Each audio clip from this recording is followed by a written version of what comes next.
Hello guys, আমি Deep and welcome back to my channel Deep exclusive. So এখন আমি এই ভিডিওর মধ্যে কথা বলবো শাকিব খানকে নিয়ে এবং শাকিব খানের আপকামিং প্রজেক্ট তুফান, যেই প্রজেক্টটা রীতিমতো কিন্তু এখন বর্তমানে হাইপে আছে এবং রীতিমতো চারিদিকে গোটা বাংলাদেশ জুড়ে কিন্তু বর্তমানে এই পার্টিকুলার প্রজেক্টটার পোস্টার কিন্তু বস পড়ছে। এবং গতকাল একটা কিন্তু ভিডিও আমি করেছিলাম যে এই পার্টিকুলার ছবিটার তুফানের হাইপটা দুই বাংলাতে কতটা লেভেলে রয়েছে, মানে চরম লেভেলের কিন্তু রয়েছে। মানে যেহেতু আমাদের এসবিএফ এই পার্টিকুলার প্রজেক্টটাকে আমাদের এবার বাংলাতে কিন্তু ডিস্ট্রিবিউট করবে, তো সেই জায়গা থেকে আমার মনে হয় যে খুব ভালো রকমের কিন্তু শো পাবে। এবং যখন আমাদের অথই 14th জুন হচ্ছে মুক্তি পাচ্ছে, খুব ভালো একটা সিদ্ধান্ত হয়েছে যে অথইকে সময় দিয়ে তুফানকে আমাদের এবার বাংলাতে রিলিজ করানো। তো এখন যে বিষয়টাকে নিয়ে আমি কথা বলবো সেটা অবশ্যই বিভিন্ন জায়গায় তুফানের কিন্তু পোস্টার পড়া কিন্তু শুরু হয়েছে। গতকাল আমি কিন্তু একটা ভিডিও করছিলাম এবং সেখানে কিন্তু বলেছিলাম যে তুফানের পোস্টার কিন্তু রাস্তাতে, ব্রিজের তলায়, ব্রিজের যে পিলার আছে সেখানেও কিন্তু পড়া আরম্ভ হয়েছে। তো আমি অবশ্যই থাম্বনেলে তো অবশ্যই ছবিটা দেব এবং তার সঙ্গে সঙ্গে কমিউনিটি পোস্টেও কিন্তু দেওয়ার চেষ্টা করব।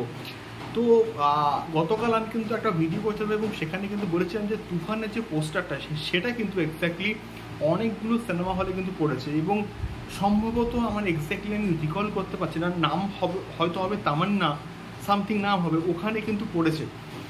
ওখানে কিন্তু শাকিব খানের তুফানকে নিয়ে আসা হচ্ছে এবং সেখানে কিন্তু এই পার্টিকুলার প্রজেক্টটা কিন্তু চলবে।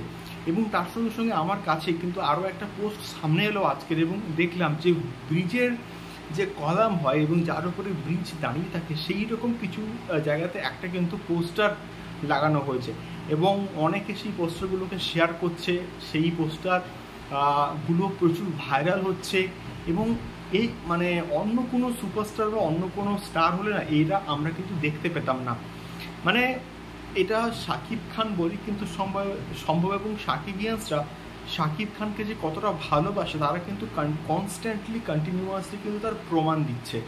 এবং এই রকম ছবিগুলো জেনারেলি নিয়ে কথাবার্তা হয় না বা ভাইরাল হয় না, যেগুলো এই সময়টার মধ্যে কিন্তু হচ্ছে।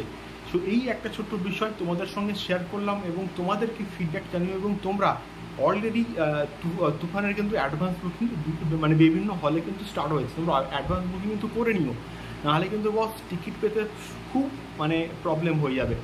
এবং তোমরা কারা ফার্স্ট ডে ফার্স্ট শো যাচ্ছ অবশ্যই কিন্তু কমেন্ট করে শেয়ার করো। দেখা হচ্ছে পরবর্তী ভিডিওতে তুফান সংক্রান্ত কিন্তু আরও অনেক আপডেটস নিয়ে। টাটা।